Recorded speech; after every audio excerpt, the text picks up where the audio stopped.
Deuxième table ronde. On va aller un peu plus loin dans notre réflexion. La stratégie européenne en matière de sécurité et de sûreté est-elle un frein ou une opportunité? Je répète parce que c'est compliqué. Vous avez 1 heure pour plancher là-dessus. La stratégie européenne en matière de sécurité et de sûreté est-elle un frein ou une opportunité? Est-ce que l'Europe nous aide? Laurent, tu écoutes là? Est-ce que l'Europe nous gêne, nous freine ou est-ce qu'elle nous aide à avancer? On accueille Fabienne Keller. Elle a un CV hallucinant.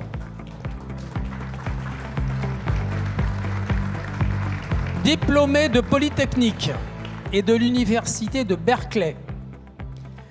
Vous êtes dans la réserve, dans la marine. Capitaine? Capitaine de corvette de réserve. Ça rigole pas les gars là. Hein?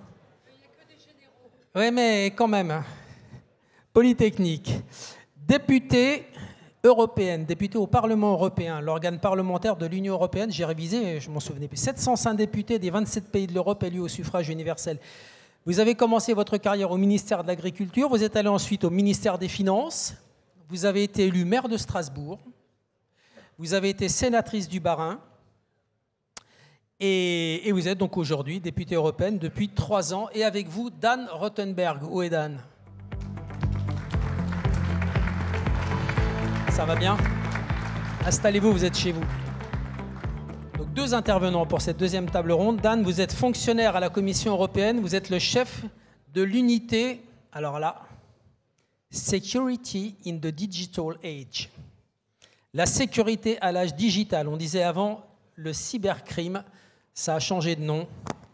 Voilà. Vous êtes prêts? Qu'est-ce que vous avez pensé de la première table ronde?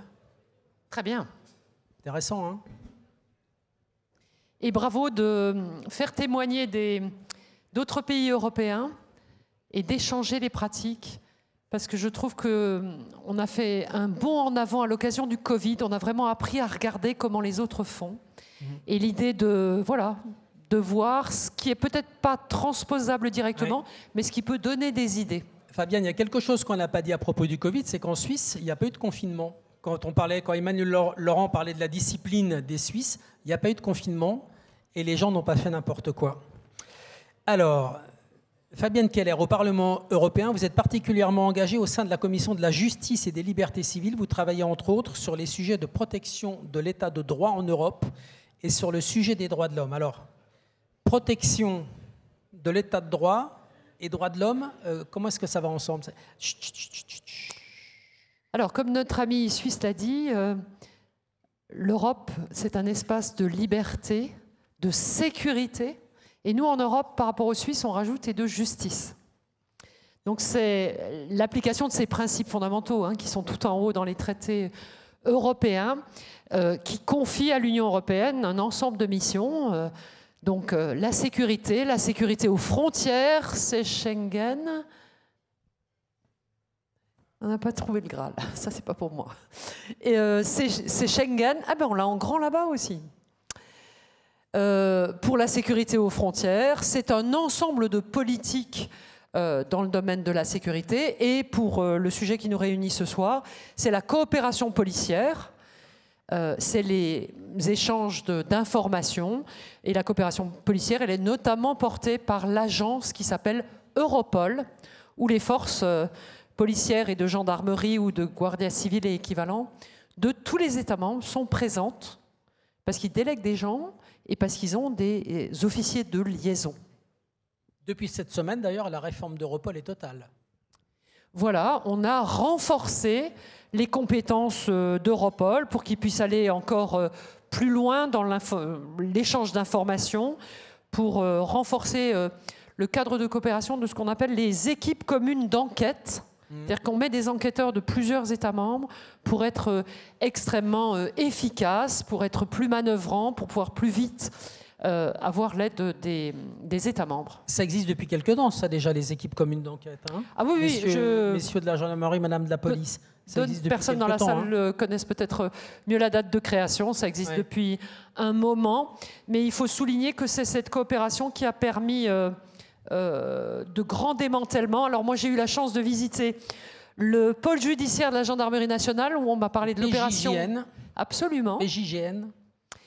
à Pontoise, où on m'a décrit, et j'ai rencontré certains opérateurs d'EncroChat, qui, par une remarquable coopération entre des polices, a permis de recueillir des renseignements qui ont été en partie utilisés en direct, en partie rendus aux États membres, qui ont abouti au démantèlement de plusieurs dizaines de réseaux mafieux très divers, hein, de réseaux de trafic, d'argent, de drogue, d'objets de recel. Et c'est par l'infiltration, en fait, dans un certain nombre de réseaux, mais coordonnés, et l'échange d'informations que cela a été rendu possible. Vous savez, les délinquants, les mafieux sont très habiles, très agiles. Bien sûr, oui. Il faut que l'Europe de la sécurité, elle soit tout aussi agile. Est-ce qu'il y a encore des blocages? J'imagine qu'il y en a plein, mais qu'est-ce qu'il faudrait faire sauter d'urgence? La volonté politique est là, elle est forte. Les acteurs sont, en tout cas ceux qui participent à cette coopération européenne, sont extrêmement efficaces et force de proposition d'ailleurs dans les évolutions de réglementation. Hein. Moi, dans ma commission, dès qu'on parle de sécurité, on fait intervenir les spécialistes d'Europol aux côtés des spécialistes de la commission. Ce qui manque, c'est que l'esprit peut-être de coopération policière, l'esprit européen soit progressivement développé. Oui. Il se développe aussi dans des centres aux frontières qui s'appellent les centres de coopération policière et douanière, qui fédèrent 2 États membres et qui s'occupent justement d'une délinquance souvent plus locale, hein, mais qui sont très efficaces. Donc voilà, que cette coopération se développe. Mais le fait que vous ayez choisi un thème européen, que vous fassiez venir des intervenants d'autres États membres ce soir, est le signe que ces thématiques deviennent plus naturelles et que la question européenne est au centre des débats de sécurité. Oui, mais on est heureux que vous soyez là parce que c'est difficile d'avoir quelqu'un qui connaît cette question, un député qui connaît cette question comme vous, et c'est aussi parce que vous avez été maire de Strasbourg, proche d'une frontière, sénatrice, un peu militaire aussi, polytechnicienne. Vous disiez tout à l'heure, vous répondiez à des questions de nos amis journalistes là, pendant la conférence de presse qui s'est passée juste avant. Le président Macron a mis la gestion des frontières comme une priorité. On a des formes d'agression qui changent, extrêmement violentes. Oui, donc ça c'est la question des frontières. Le président de la République a a décidé et proposé à ses collègues et obtenu l'adhésion de ses collègues pour retravailler la gouvernance de la frontière de Schengen. Laurent. Et il est alsacien, donc il est redoutable. C'est vrai, oui, il vous connaît bien, hein, il vous suit partout. Je ne sais pas, mais il est Strasbourg. Hein donc, la question de la gouvernance de Schengen. On a une formidable réglementation. Franchement, c'est extraordinaire. On arrive à gérer la libre circulation. On a même réussi à faire ce fameux certificat Covid, c'est-à-dire à fixer des règles communes pour faire autant que possible tenir cette libre circulation malgré une pandémie incroyable. C'est une situation unique dans le monde. Mais on a des questions, d'une part, de formes d'agression qui sont nouvelles. C'est les attaques hybrides. C'est ce qu'on a vécu à la frontière bélarusse, hein, avec des personnes qui sont transportées de Bagdad ou d'autres villes du Moyen-Orient jusqu'à Minsk, puis ensuite qui sont de manière organisée déplacées à la frontière Bélarus-Pologne ou Bélarus-État balte, qui sont poussées en fait contre une frontière. Hein. Donc là, c'est Schengen qui est en risque. On vit la même chose à la frontière turque, de manière plus régulière, à la fois la frontière maritime, hein, entre la côte turque et les îles grecques, et à certains moments de poussée à la frontière terrestre. Qu'est-ce qu'on a le Donc plus face à ça, il faut être fort, il faut que l'Europe soit plus forte, il faut s'y préparer. Nous avons les outils, ils sont plutôt performants, nous avons des acteurs comme les acteurs en France, la police, la gendarmerie, la police de l'aide des frontières.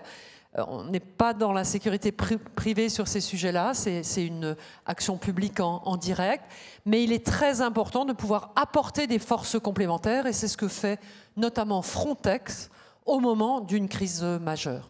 Donc on est plus fort quand on est ensemble, parce qu'on peut s'entraider, parce qu'on peut aussi progressivement acquérir de la compétence à partir des autres situations dans les autres États membres. Encore une dizaine de minutes d'attention, s'il vous plaît.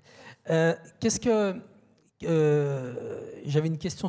Oui. Ce qui est compliqué, c'est plus la gestion, le partage des informations, la surveillance des hommes, quand je dis des hommes, des mafieux, hein, de ces réseaux mafieux, c'est aussi la circulation de l'argent, les flux financiers, tout ? Tout. Moi, je travaille sur un règlement où on prévoit un point d'accès unique pour faciliter bancaire, pour faciliter en fait la détection de toutes les opérations de blanchiment. On n'est pas très bon là-dessus, et la coopération dans le domaine financier n'est pas suffisante. On n'est pas très bon. On travaille dans tous les domaines parce qu'on essaye de faire face, et ensemble, si vous voulez, il y a une idée assez simple, c'est qu'en ajoutant les compétences de tous les pays européens, les savoir-faire, et en échangeant les données, on va plus loin. Mais le facteur fondamental, et je pense que les professionnels ici le diraient mieux que moi, c'est la confiance. Et la confiance, ça ne se décrète pas. Il faut coopérer, il faut avoir des réussites ensemble, et il faut voilà, apprendre à se connaître. Dernière question, continuité de la première table ronde, et le privé dans tout ça?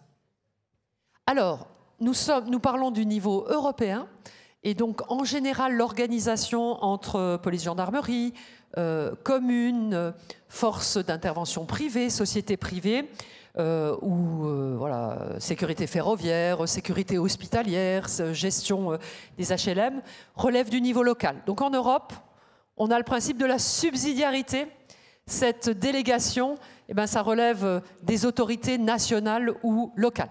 Par contre, je voudrais dire en tant qu'ancien maire de Strasbourg que je trouve que c'est un extraordinaire levier de sécurité et que dans une ville, il est fondamental de coopérer. Donc moi, j'avais créé un CISPD, un lieu de coordination régulier, en plus des actions de mise en cohérence, de la visiosurveillance. Il faut d'ailleurs mettre la justice aussi dans la boucle pour que les procédures judiciaires suivent. Quand on coopère, quand on se parle, quand on échange, on est plus efficace pour le même citoyen. Le père supérieur me parle dans l'oreillette et me demande... le père supérieur, c'est Brice Giraud qui est dans la régie là-bas, qui rigole. Juste 30 secondes pour me répondre. Est-ce que l'Europe va un jour construire quelque chose pour gérer le privé, puisqu'elle gère tout? Elle gère absolument tout. Est-ce qu'un jour, l'Europe va dire, voilà, sur le privé, on va construire, on va bâtir une loi, quelque chose? Est-ce que ça viendra? Nous le ferons si c'est utile, si ça permet d'être plus cohérent. Oh, je ne doute pas qu'il y ait un certain nombre de règles du travail relatifs au droit du travail et à l'action publique qui soient communes, mais on légifère si c'est efficace. Merci beaucoup, Fabienne Keller. Merci.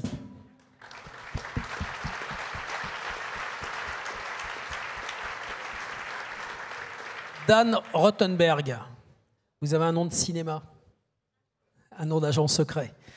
Vous travaillez à la Commission européenne, vous êtes un fonctionnaire et vous êtes le chef de l'unité Security in the Digital Age. Voilà, on disait avant le cybercrime. Sécurité à l'ère digitale, en bon français. C'est pas ça? Sécurité à l'ère digitale. D'accord. Ok, on va dire ça. Sécurité à l'ère digitale. L'une de vos activités est d'aider la police à avoir accès à certaines données cryptées. Très intéressant. Très, très intéressant. Parfois en urgence, des données qu'il faut aller chercher dans le monde digital. C'est votre boulot. Est-ce que vous pouvez nous raconter comment ça se passe, comment on vous fait ces demandes, comment vous travaillez et où en est l'Europe dans ce domaine? C'est plein de questions, mais comment ça se passe? Alors, oui, une des problématiques majeures aujourd'hui pour la lutte contre la criminalité, c'est l'accès aux preuves digitales. Même, on ne parle pas simplement de cybercrime, là, mais de n'importe quel type de crime. Même, enfin, si on pense par exemple à l'exécution, enfin l'assassinat de Samuel Paty. Écoutez bien. On n'est évidemment pas dans un cybercrime, mais en revanche, pour les besoins de l'enquête, il a bien fallu vérifier quels avaient été les échanges que l'assassin, le terroriste, avait pu avoir avec d'autres individus pour savoir s'il avait agi seul, quelles avaient été les conditions de son passage à l'acte. Et tout ça, ça implique d'aller chercher des éléments de preuve dans le monde digital. Et là, on se heurte à un certain nombre d'obstacles et des obstacles de plus en plus importants. Donc, d'une part, on a de plus en plus besoin, enfin les forces de police et la justice ont de plus en plus besoin d'accéder à ces données. Et d'autre part, les obstacles sont de plus en plus importants, d'une part pour des raisons d'évolution technologique et d'autre part pour des raisons d'évolution juridique. Alors, ces obstacles ils sont de plusieurs natures. Le premier, c'est le fait que très souvent, la preuve électronique se trouve sur le territoire d'une autre juridiction. Si c'est par exemple des éléments, des échanges qui ont eu lieu sur un fournisseur de services tel que WhatsApp, ben, la donnée va être stockée en Irlande, aux États-Unis, et donc se pose le problème de l'accès, par exemple, par la police française à ces données qui sont en Irlande ou aux États-Unis. Et donc, c'est comment peut-on accéder à la donnée lorsqu'elle n'est pas sur le territoire français, par contraste avec la donnée qui est aux mains d'un opérateur téléphonique comme Orange, où là, c'est évidemment plus facile. Je vous interromps pour qu'on comprenne bien. Ça veut dire que vous avez le droit de le faire, vous pouvez le faire. En vertu de quoi ? Non, nous, on ne fait rien, on n'est pas des opérationnels. Mais nous, comment faites-vous alors ? Vous aidez, on fixe le cadre oui. qui va permettre ensuite aux forces de police et à la justice des États membres de coopérer entre elles, au sein des États membres, d'une part, de l'Union européenne, d'autre part, avec le reste du monde. Et pour ça, en fait, c'est la négociation d'accords internationaux. Alors, ça peut être des accords bilatéraux. Certains peuvent être faits aussi dans un cadre purement bilatéral. Il y a les accords d'entraide judiciaire qui peuvent être négociés au niveau bilatéral entre la France, par exemple, et les États-Unis.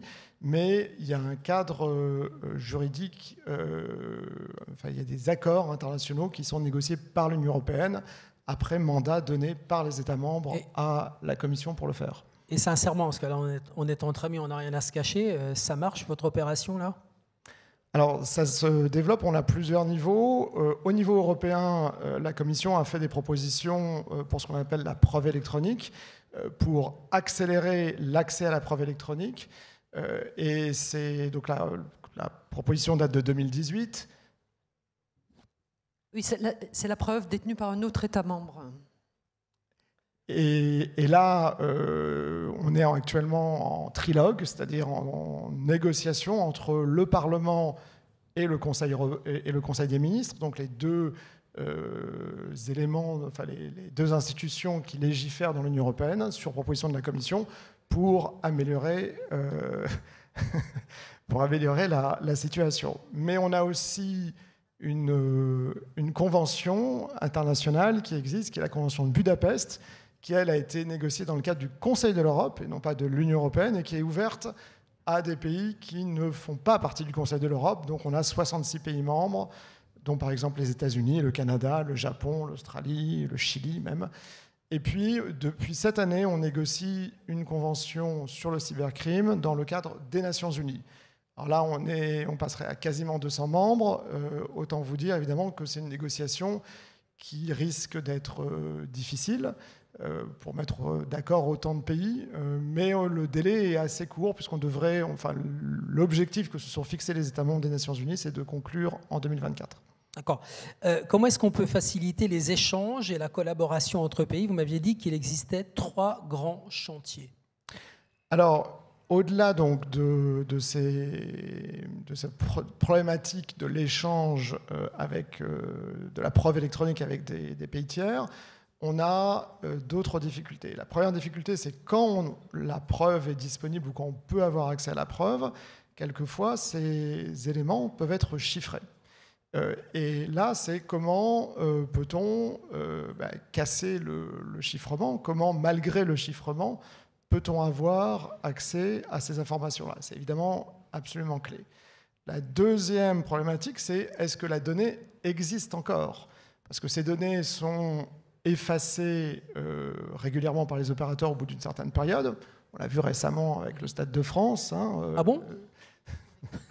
Et donc, la question, c'est comment faire en sorte, quel équilibre peut-on trouver, encore une fois, entre les impératifs en matière de sécurité et les libertés fondamentales, le droit à la vie privée, le droit à la protection des données personnelles et l'équilibre entre les deux. Et là, évidemment, chacun a sa propre idée du bon équilibre et tout le monde n'est pas d'accord ni au sein d'un État membre, ni évidemment au sein de l'Union européenne, entre différents États membres, entre différents partis politiques. Et donc ça rend la chose un peu plus difficile. Et puis la troisième difficulté, c'est quand on a beaucoup de données, quand on a accès à cette donnée, qu'elle est déchiffrable et qu'on en a beaucoup, quand on saisit par exemple des disques durs ou des ordinateurs sur lesquels il peut y avoir des dizaines de milliers de photos, lorsqu'il peut y avoir des dizaines de milliers de fichiers, comment peut-on les exploiter sans avoir, on ne peut pas imaginer qu'on va mettre des centaines de policiers pendant des mois à éplucher ces informations-là. Et donc là, l'avenir, c'est le recours à l'intelligence artificielle. Enfin, ce n'est pas seulement l'avenir, c'est déjà le présent en fait, mais ce sera évidemment de plus en plus à l'avenir, c'est le recours à l'intelligence artificielle pour traiter ces informations-là. Sans nécessairement parler évidemment de ce qui a été évoqué par l'intervenant précédent à la gare d'Atocha, où là on est dans la reconnaissance faciale en temps réel, mais on l'évoquait aussi tout à l'heure, avoir par exemple des logiciels d'intelligence artificielle qui permettent de reconnaître les comportements, donc sans nécessairement que ce soit lié à un individu connu des services de police et qui puisse être identifié, mais on a par exemple conceptuellement la possibilité d'avoir des systèmes qui identifieraient une agression via les caméras de vidéosurveillance, qui informaient en temps réel les forces de police de l'agression. La police regarde la caméra, vérifie si c'est pas deux jeunes qui en fait, sont en train de s'amuser de manière un peu peut-être agitée. Inception. Et immédiatement, une patrouille de police peut intervenir dans les 2 minutes qui suivent. Et là, c'est pas de la science-fiction et c'est pas intrusif des libertés publiques, c'est vraiment une avancée en matière de sécurité. Merci Dan Rothenberg. Merci Fabienne Keller. Vous allez dire... Oui, allez-y. Je voudrais dire merci à tous ceux qui seront dans la salle. Oui. Les agents de la police, de la gendarmerie et de toutes les sociétés privées qui assurent la sécurité de nos concitoyens. Voilà. Je pense que c'est important de le dire parce que vous mettez en risque, donc bravo à vous.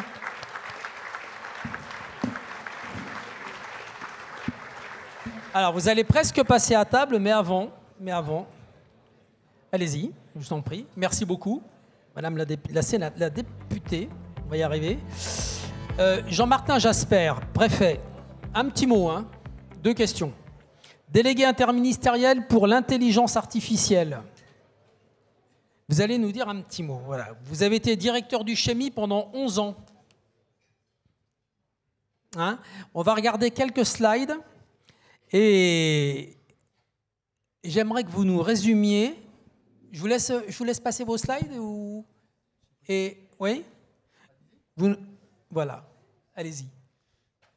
Vous nous résumiez en quelques mots comment progresse l'intelligence artificielle au ministère de l'Intérieur. Je vous laisse 2 secondes, je reviens tout de suite. D'abord, un grand merci de me donner la parole ce soir et je suis très heureux de vous parler de ce nouveau sujet qui a été remarquablement présenté par la Commission européenne avec des cas déjà pratiques. Alors, quelques mots pour vous rappeler que nous avons 2 cadres stratégiques. D'abord, une stratégie nationale qui a commencé dès 2017-2018, qui est aujourd'hui rentrée dans sa 2e phase, et dans laquelle on concentre des forces sur Toulouse, sur Paris, sur Grenoble et sur Nice, où sont les pôles nationaux, où on concentre les centres de recherche, les chaires universitaires. Nous avons à peu près 2,5 milliards d'euros qui sont aujourd'hui engagés dans ce secteur de l'intelligence artificielle, avec essentiellement l'aide aux entreprises et l'aide à la formation, à peu près 800 millions d'euros pour la formation. Ce n'est pas le ministère de l'Intérieur, c'est l'ensemble de l'État qui engage ses forces. Ensuite, on a une stratégie européenne. Simplement rappeler que cette stratégie va vers la souveraineté de l'Union européenne dans ce secteur, donc moindre dépendance de la Chine, des États-Unis, d'Israël, qui ont des forces dans le domaine de l'intelligence artificielle. Et puis va arriver quelque chose qui va tous vous concerner, qui est le règlement européen de l'intelligence artificielle. En gros, c'est 80 articles qui arrivent à maturité l'année prochaine ou l'année d'après, et qui vont avoir la même importance que le RGPD, le règlement européen sur la protection des données personnelles. Et donc, s'il y a un texte qu'il va falloir apprendre à utiliser, c'est ce texte qui est d'ailleurs très contraignant pour les services de sécurité, puisque tout ce que va faire le ministère de l'Intérieur sera considéré à risque et soumis à énormément de contraintes.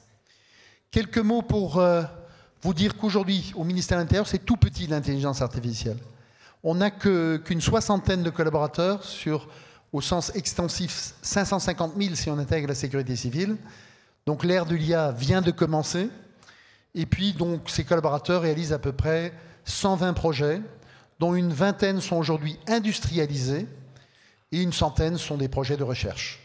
Tout ça est organisé dans 8 Data Labs, et je salue particulièrement la Gendarmerie nationale qui est ici, qui est la première force de l'intelligence artificielle du ministère de l'Intérieur, qui a à peu près 50% des ressources, et dont les ingénieurs et les polytechniciens ont compris l'importance de cette révolution et qui tire en avant l'ensemble du ministère de l'Intérieur.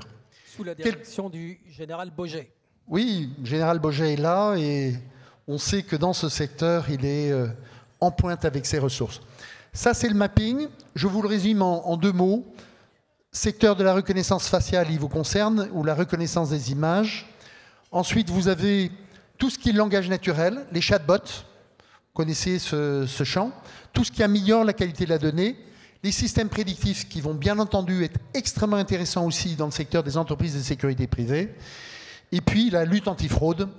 Ça, ce sont donc essentiellement des projets de recherche, simplement pour vous dire que l'intelligence artificielle est en train d'arriver dans toutes les directions du ministère de l'Intérieur. Ceci, vous pourrez l'avoir un peu plus tard, c'est l'ensemble des nouveaux métiers qui sont en train de naître. Vous connaissez celui des data scientists, mais il y a un métier qui intéresse beaucoup la sécurité privée, c'est demain les data stewards. Je ne vais pas le développer parce qu'on est un peu court ce soir, mais tous ceux qui ont envie d'en savoir un peu plus peuvent exploiter cette donnée. Un petit mot, c'est le cœur de mon message, c'est l'échelle Hercia. Aujourd'hui, chaque entité, chaque entreprise de sécurité privée a intérêt à travailler sur son échelle. Chacun des agents a en général un niveau 1 en intelligence artificielle, puisqu'il l'utilise au quotidien sur son smartphone.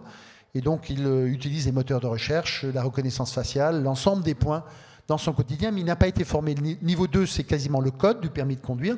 Niveau 3, c'est apprendre à conduire une voiture. Il faut une centaine d'heures de travail pour atteindre ce niveau 3. Et ensuite, vous avez les niveaux des data scientists et puis des grands experts de niveau 5. C'est intéressant de coter vos entreprises sur leurs compétences en intelligence artificielle, comme je le recommande à toutes les directions du ministère de l'Intérieur et en particulier la directrice de la sécurité publique.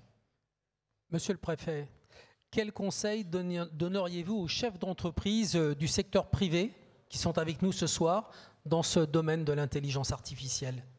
Le premier conseil, c'est votre formation personnelle.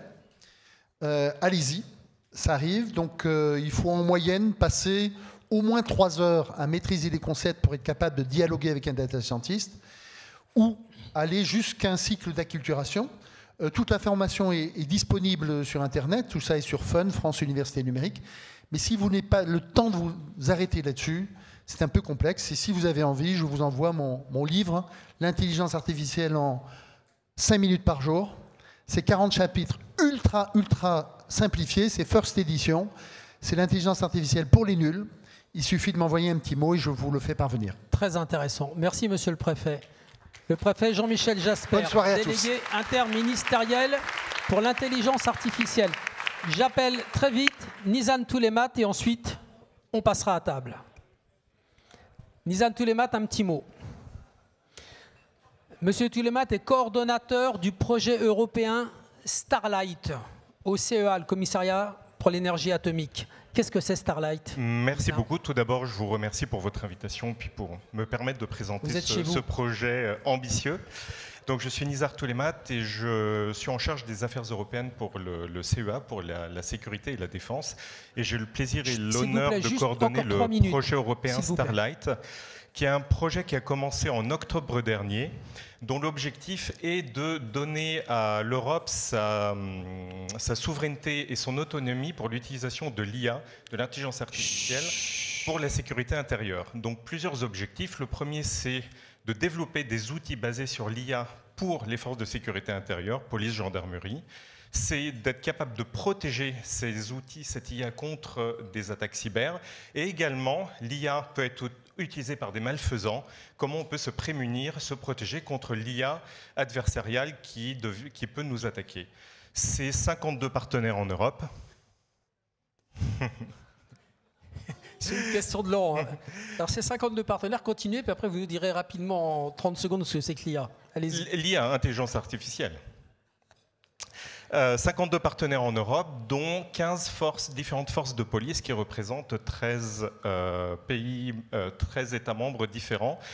Et en termes de collaboration, c'est un tiers de ministère de l'Intérieur, un tiers d'opérateurs de la recherche publique, université ou CNRS ou CEA ou équivalent, et un tiers d'industriels.